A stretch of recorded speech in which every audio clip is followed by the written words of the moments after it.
Sunod-sunod na pinagsusuntok ni Russell ang maliit na mesa sa kanyang kwarto dahilan upang ito'y masira at dumugo din ang kanyang kamao. Galit na galit kasi itong umuwi galing pa sa opisina dahil napag-alaman niyang may mga spy na nakapasok sa kanyang kumpanya. Kaya pala ang mga disenyong balak pa sana nilang ilabas ay inuunahan na sila ng kalaban. Halos 10 din ang natanggal niya sa trabaho at ngayon naghahanap na sila ng ipapalit sa mga ito. Mas estrekto na sila ngayon sa pagsuri sa mga papasok na aplikante dahil hindi basta-basta ang nangyari. Russell, iho? Oh, Russell, Diyos ko, anong nangyari dyan sa kamay mo? Teka, at kukuha ako ng ipanggamot ko dyan. Taranta pang wika ni Manang Yole na tumayong inainahan na rin ng binata nang mawala ang mga magulang nito. Pagbalik nga nito'y agad nitong ginamot ang sugatang kamay ni Russell at kalmadong tinanong ang binata. Okay, ano ba kasing nangyari? Ang mga empleyadong labis-labis kong pinagkakatiwalaan ay mga traidor at sugo pala ng kalaban. Naku naman, hindi ba sila nakukonsensya sa ginagawa nila? Lahat na lang ba ay pwedeng suhulan ng pera? Hindi ko alam kung may nakonsensya ba sa kanila, Manang. Basta, I'll do my part. Can you believe that even my secretary na lahat alam niya ay isang traidor? And now, I don't even know where to start. Basta, whatever happens, I won't let Dad's sacrifices turns to dust. Mali sila ng kinalaban. Ayaw ni Russell na pagarian siya ng emosyon. Kaya kinagabihan, kahit nakabenda pa ang sugatan niyang kamay, ay pumunta siya sa isang bar at doon naglasing. Nakita naman siya ng dalagang si May at inalok siya nitong kumuha ng babae. Kilala niya na si May dahil kapag nagpupunta sila sa bar kasama ang mga kaibigan niya, ay agad lumalapit ang dalaga sa kanila para ilako ang mga babaeng alaga niya. Sa madaling sabi, kapalit ng pera ay hinahayaan niyang ipagamit ang mga babaeng nagtatrabaho sa kanya para sa isang mainit na gabi. Tanging si Russell lamang ang hindi pumapayag. Pero ngayon, mukhang mapapauunian na ang binata. Ay nako, sige na, ikaw ha? Wait, bakit solo flight ka ngayon? Sana sinama mo ang mga friends mo. Marami pa naman akong fresh na babae dito. So, ano? Kukuha ka ba? Alam mo ikaw, ang kulit mo rin no? I'm not here to do that stuff. Nandito ako para magpakalasing. Tsaka ilang beses na ba kitang tinanggihan ha? Kaya nga, ilang beses mo na akong tinanggihan. So I guess it's time for you to say yes. You know, halatang halata ko pa naman na stress ka. Oh, fine. Oh, fine? You mean gura ka na sa isang gabi? Oo na, ipili mo ako ng magandang babae ha. Don't disappoint me. Ay, oo naman, lahat ng alaga ko mataas ang dating. Walang putyo-putyo sa akin. Hinayaan na lamang ni Russell na gawin ni May ang trabaho nito. Kaya habang naghihintay ay nilunod niya muna ang sarili sa alak. Samantalang si May na nadalhin na sana ang babaeng napili niya para kay Russell nang makita niya ang babaeng pinsan. Hey insan, ako na ang ilako mo dyan sa customer mo. Maganda ko, sexy, fit, at higit sa lahat, virgin. Pansin ni May na lasing ito kaya pinaupo niya ito sa sofa at pinakalma pero ganoon pa rin at nagpupumilit pa rin ito. Hoy, ikaw ha? Sigurado ka ba? Kutungan kita dyan eh. Oo nga sabi pinsan. Sige na, ako na ang ibigay mo sa customer mo. Napakamot na lamang sa kanyang ulo si May at wala na ngang nagawa kundi ang ipakilala ang babae kay Russell. Ngunit duda siyang maalala ng dalawa ang pangalan ng isa't isa. Gayong puro na ito lasing nang pumasok ito sa isang silid doon mismo sa bar. Hindi na malaman ni Russell kung anong oras na siyang nagising. Basta't ang alam niya ay mag-isa na lamang siya sa silid at walang saplot. Gusto niyang isipin na panaginip lamang ang nangyari. Ngunit nang tanungin niya ang may-ari mismo ng bar, ay sinabi nitong may isinilid nga siyang babae na hindi rin nila namukaan kagabi. At dahil sobrang sakit ng ulo ng binata, ay hindi niya na lang muna inalam kung sino ang babaeng nakasiping. Bagkus ay umuwi na siya agad sa bahay niya at nagpahinga. Nagdaan ang ilang araw at muling bumangon si Russell mula sa pagkakadapa. May mga iilan na siyang napili na papalit sa mga tinanggal niyang empleyado sa kanyang kumpanya, pati na sariling sekretarya. Bukod doon, hindi pa rin nawala sa isip niya ang babaeng nakasiping sa bar. Kaya sumubok siyang balikan si May doon. Ngunit ang sabi ng ibang mga nagtatrabaho sa bar ay umalis na ito doon. Bakit ko nga ba hinahanap ang babaeng yun? It's just a one night stand. Wala naman siguro akong pananagutan sa kanya dahil parehas naman naming iyong kagustuhan. Bulong niya pa sa kanyang sarili.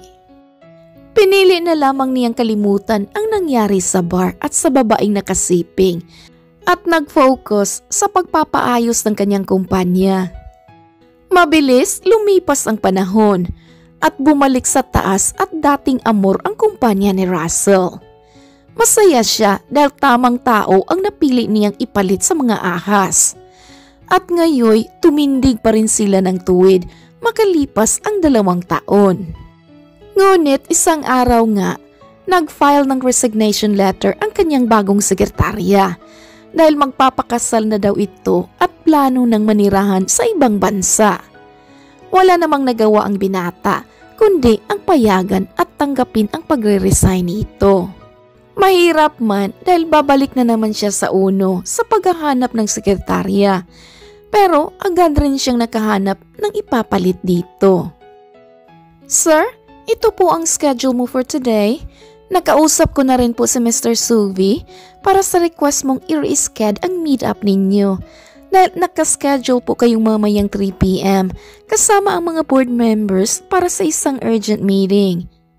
Saad ng bago niyang sekretarya na si Hart. 1 linggo pa lang ang dalaga bilang kanyang sekretarya, pero kaunting bilin niya lang dito ay agad na nitong nakukuha ang gusto niya. Bagay na siyang nagpabilib sa kanya. Hindi lamang kasi ito maganda at malumanay magsalita, kundi smiling din at matalino. Okay, thank you Hart. Iyan na ba lahat? Yes sir. And may pinapareview din pala si Manager Kyra sa akin para maipasa ko na sa inyo. Saglit na lang po yun, sir, at matatapos ko na. Oh, that's great. Ang bilis mo magtrabaho Good for you. Thank you, sir. Okay, babalik na po ako sa pwesto ko. If may kailangan po kayo, I'm always available. Ngiting sabi nito at umalis na. Lunch break. At pansin ni Russell mula sa loob ng kanyang opisina na nasa computer pa rin ang tingin ni Hart. Nang matingnan niya rin ang oras, ay doon na siya lumabas at tumikhim. Oh, sorry sir. Yes sir? Pagtayo naman agad ng dalaga. You know, it's time for lunch, Miss Hart. Sa sobrang dedicated mo sa trabaho mo, nakakalimutan mo ng kumain. Mamaya na yan.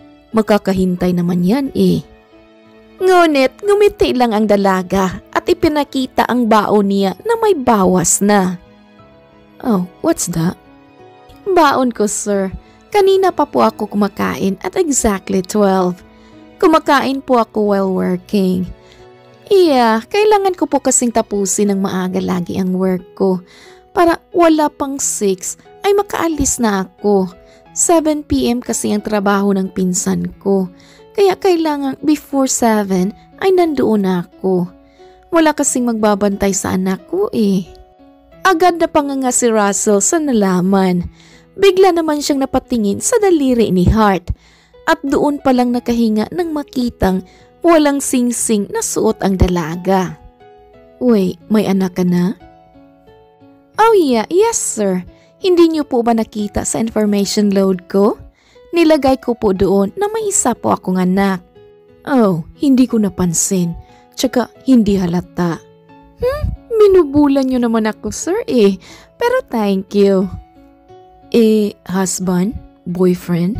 Suitor? Mayroon ka? Oh no, wala po sir. Focus po ako sa work at sa anak ko. Iyon pa lang ay panatag na si Russell.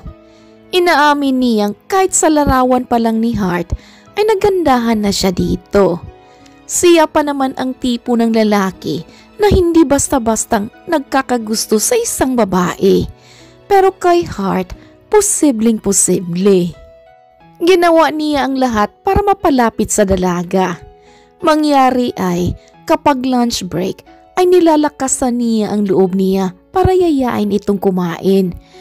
Pero bukal na tinatanggihan iyon ni Hart dahil bukod sa nagtitipid siya, may dala-dala din siyang sariling baon. Kaya para mas mapalapit dito ay si Russell na lamang ang nag-adjust. Nagbaon siya sa opisina, bagay na ipinagtataka naman ni Manang Yuli. Pero hindi na lamang nito itinanong kay Russell. Miss Hart, saan mo gustong kumain? Dito sa pwesto mo o sa loob ng office ko? Sir? Ay baon na. Nagbaon ako dahil lagi mo na lang akong nire-reject kapag niyayaya kitang kumain sa labas.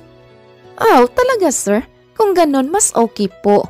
Pero dito na lang po ako sa pwesto ko, sir, para matapos ko po agad ang trabaho ko.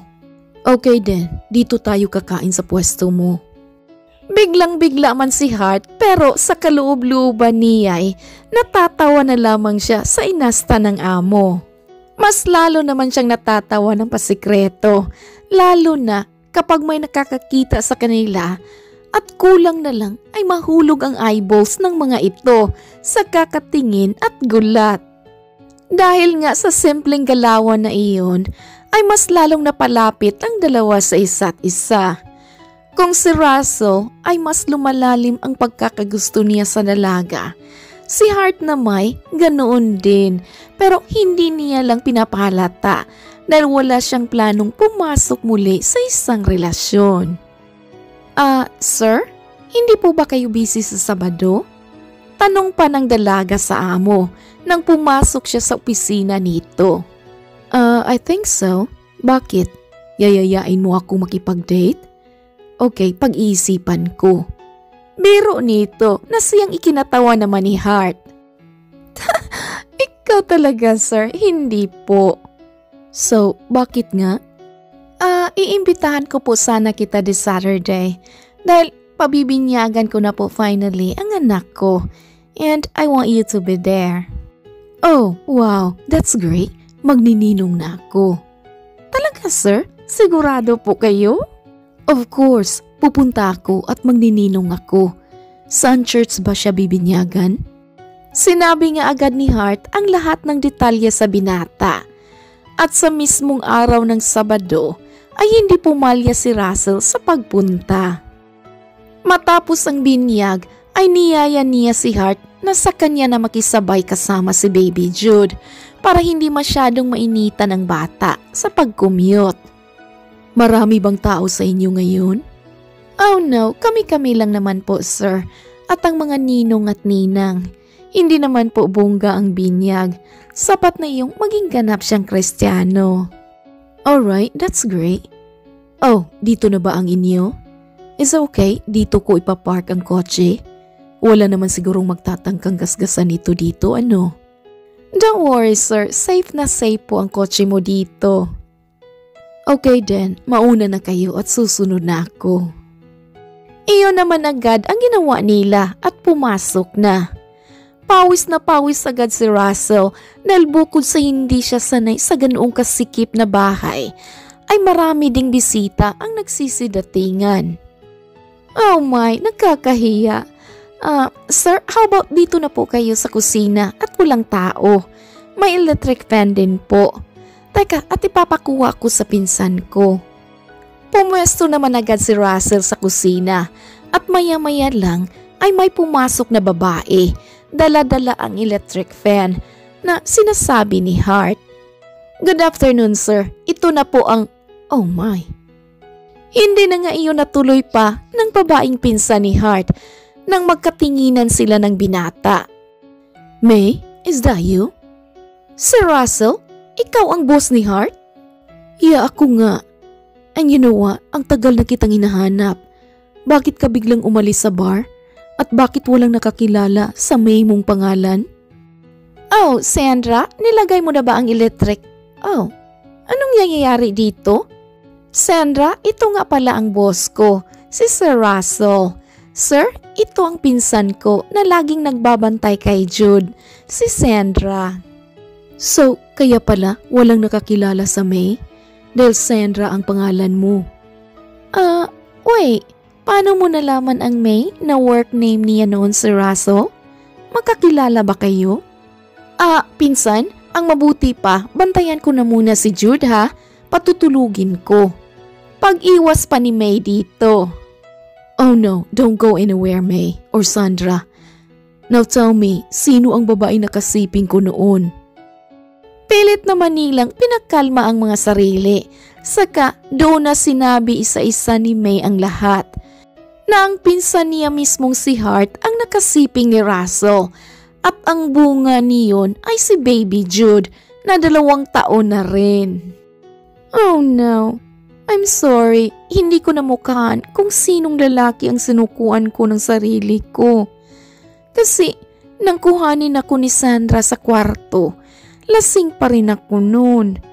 Tsaka nung nabuntis ako kay Jude, sabi ni Sandra, isang businessman ang ama ng anak ko. Siyempre, akala ko hindi mo ako paninindigan kasi mayaman ka.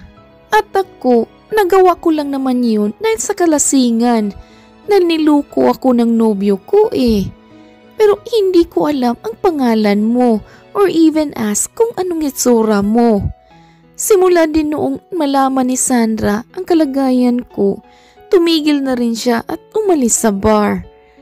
Ang May ay pangalan niya lang sa trabaho.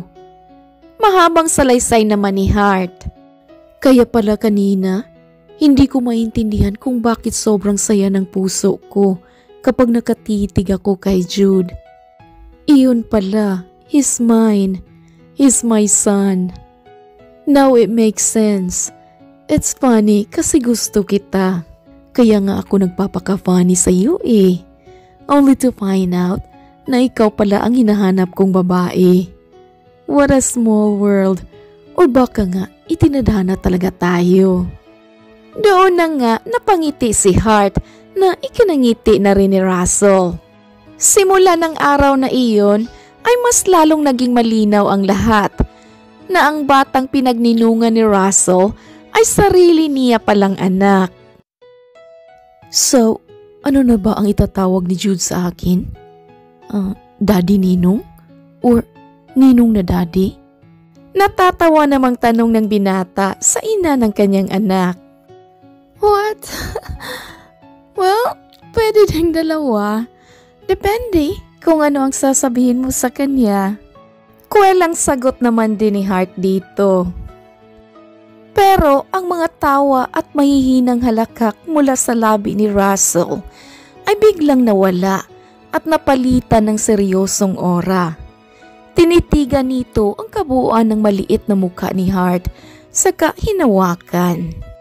Akalain mo yun na in love pa rin ako sa mother ng anak ko. Noon gustong gusto kitang makita dahil nakahanda akong panagutan kung ano man ang sakaling maging resulta ng isang gabing iyon. Pero sa huli, nang akala ko'y wala ng tsansa para makita at makilala kita ulit, ay umibig ako sa parehas na babae. Patunay lang na nasayo pa rin ako pupunta. Mahal na mahal kita bilang ina ng anak ko at bilang babaeng gustong gusto ko. Kaya ngayon, ipinangako ko sa iyo, sa inyo ng anak natin, na hinding-hindi na ako mawawala sa tabi niyo. Hayaan mo akong punan ang ilang taong pagkukulang ko. Romantikong saad niya dito. Isang napakatamis na ngiti naman agad ang sumilay sa labi ni Hart at paulit-ulit na tumango. Ibig sabihin lamang, handa siyang bigyan si Russell ng pagkakataon para makabawi. Hindi naman sila nahirapan na magsimulang muli dahil parihas na silang may nararamdaman sa isa't isa.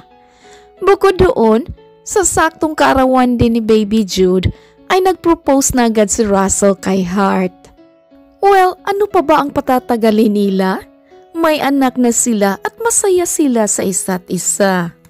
Kasal na lang ang kulang para maging isang ganap na buo at masaya sila bilang isang pamilya. The end. Oh my kulay, another beautiful story. Naku, ang kilig naman. OMG, sila talaga ang itinadhana. Oh my, beautiful, beautiful story. Alright, if you enjoy, please like, comment, share, and subscribe. Thank you all my subscribers and listeners. Thank you Regine for writing this beautiful story. This is Ethel McManaman saying, bawat buhay ay may kulay. Thank you and take care. Daghan kayong salamat. See you sa next story.